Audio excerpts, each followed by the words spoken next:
Hello, Pendle here from Soundust with a very exciting new instrument I've been working on for some time now, and it's been through a few variations to kind of get where we are in the end, but I think it's been worth the wait.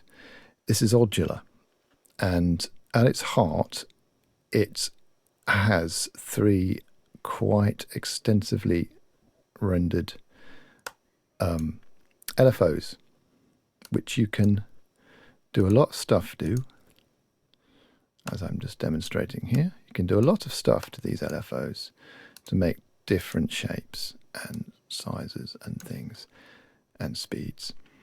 And the great thing about all of these envelopes is, the great thing about these LFOs is that you can actually send them to everywhere with a kind of ingenious system we've got here of modulation things.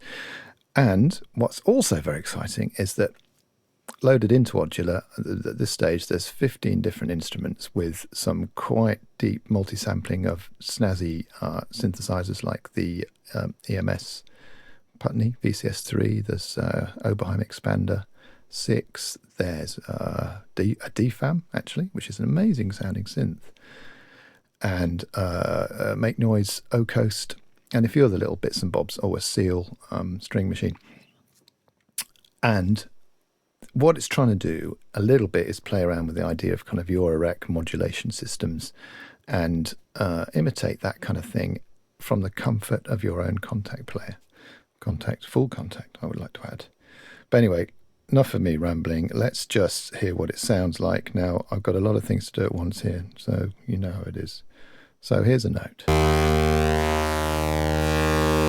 Recorded from... That's an EMS, which in itself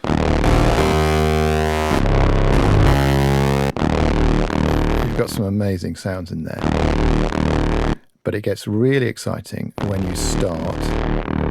Okay, so there's a low pass filter. So far so good, but this one here, oh, turn the clock on. Master clock, different speeds, all shown up here. So that shape there is modulating there. So if I speed that up, or slow it down, or change its shape, different modulations. But then you can also send that one to it as well, which gets even more weird and complex. And then you can send the third one. So it's positive if it's a full color, negative. So it's kind of starting a different phase. It's taking away from this overall thing. So it's going up and down, and this one is going down and then up. And then you can add a third one in there as well. And this, of course, is massively, brilliantly beat sync to anything that's going on in your DAW or on Kontakt. So it'll always stay in time. Obviously, depending on the shapes you've got going on there. But that's not all. You can also modulate the speed of the LFOs with another LFO. So drag that there. So now the green one is modulating the tempo of the blue one. And then, of course, you can also go to free time for really mad, crazy stuff. Then back to beat syncing if necessary. So they can all modulate each other. Oh, let's just stop that fading out. They can all modulate each other as well.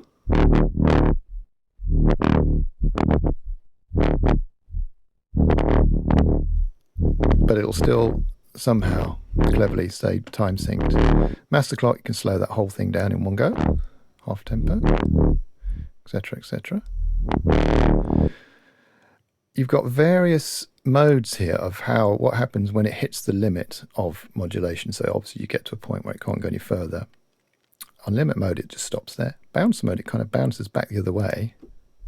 And these all sound slightly different. And then the absolutely crazy Pac-Man mode, it behaves like a Pac-Man would, so it goes out of one side and comes back in the other side. And that's most mental. But so that's just a bit of low pass filtering in a utterly random way. Let's control click sets everything back to 0, as with all things in Sound Dust. You can also do that to absolutely everything. And before I show you that, we've also got these here, XYs, which these are ones that are right clickable so you can learn, and I've already got them sent to the mod wheel. And that controls this whole top section and also there. So this is a very quick way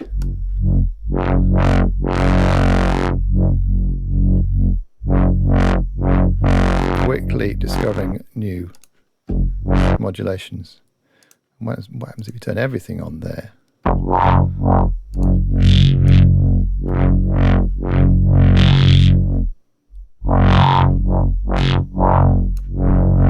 So it's just a very quick and easy way of affecting everything in one go.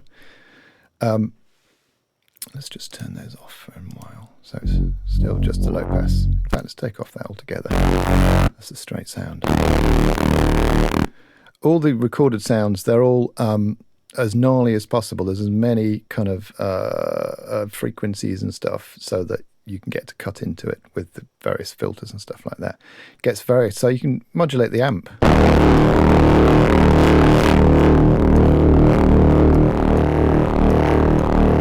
And tape them out.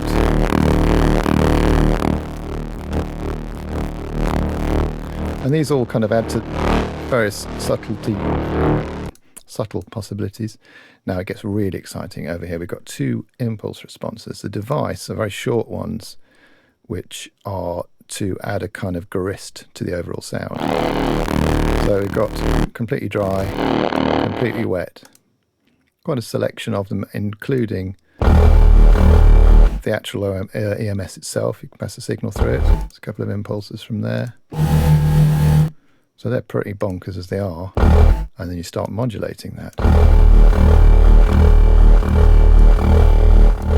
And it will vary.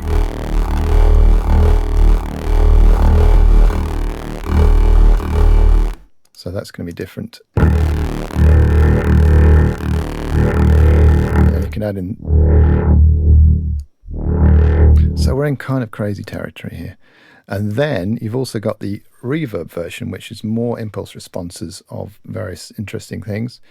Springs, plates, various cloudy things. So on its own.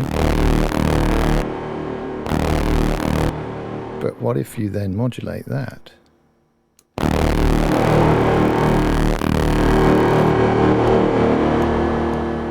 The amount is how big.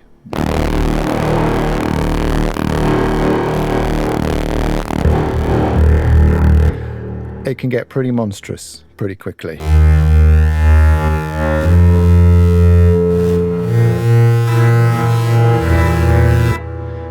The other thing about this is you can actually play a polyphonic EMS, which is pretty tricky in a real EMS, believe me. I spent a lot of time sampling the darn thing.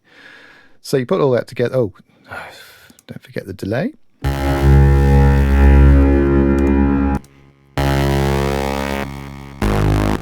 And down here we've got a envelope follower, which only goes to two particular controls. But what this does, it actually listens to the overall signal and creates an envelope based on that, and then sends it back as a modulator. And it's particularly crazy and effective on the resonance of the high pass.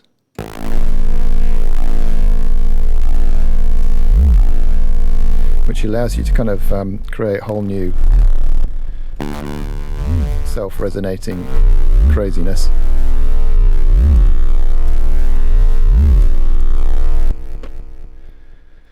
Put it all together, and we've got a lot of stuff going on. I mean, this, I have no idea what's going on. I'm just making up as I go along, as usual. The EQs are strangely useful.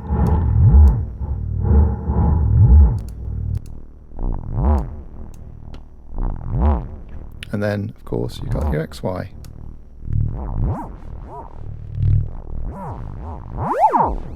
So it's not just for making throbby wobbles, but it's very good for making throbby wobbles.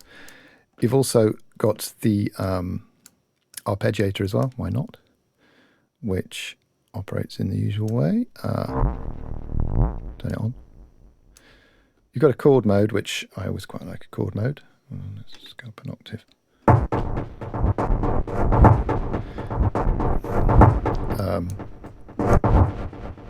ADSR here.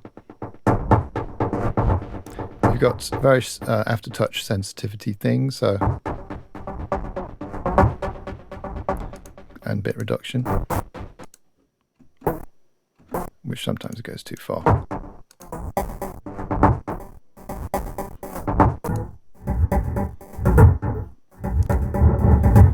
See, this is just so much flipping fun.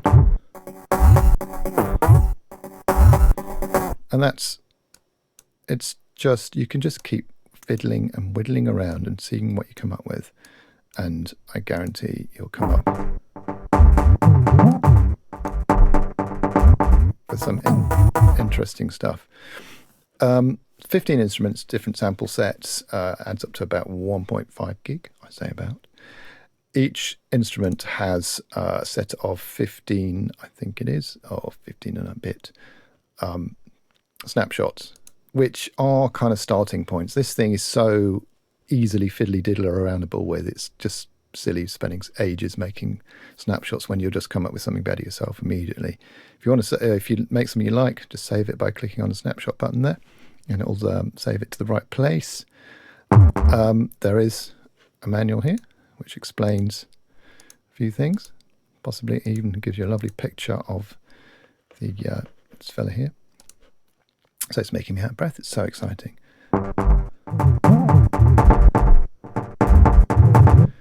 There you go. There's lots of demos on the website giving kind of ideas of the sounds you can make with it, but you can basically make some pretty good stuff. And even as, if you just turn everything off and if you turn everything off, you've still got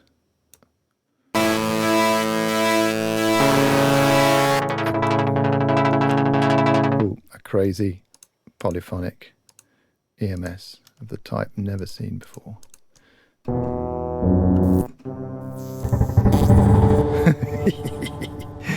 It's one of those that makes me giggle. Okay, that'll do, I think.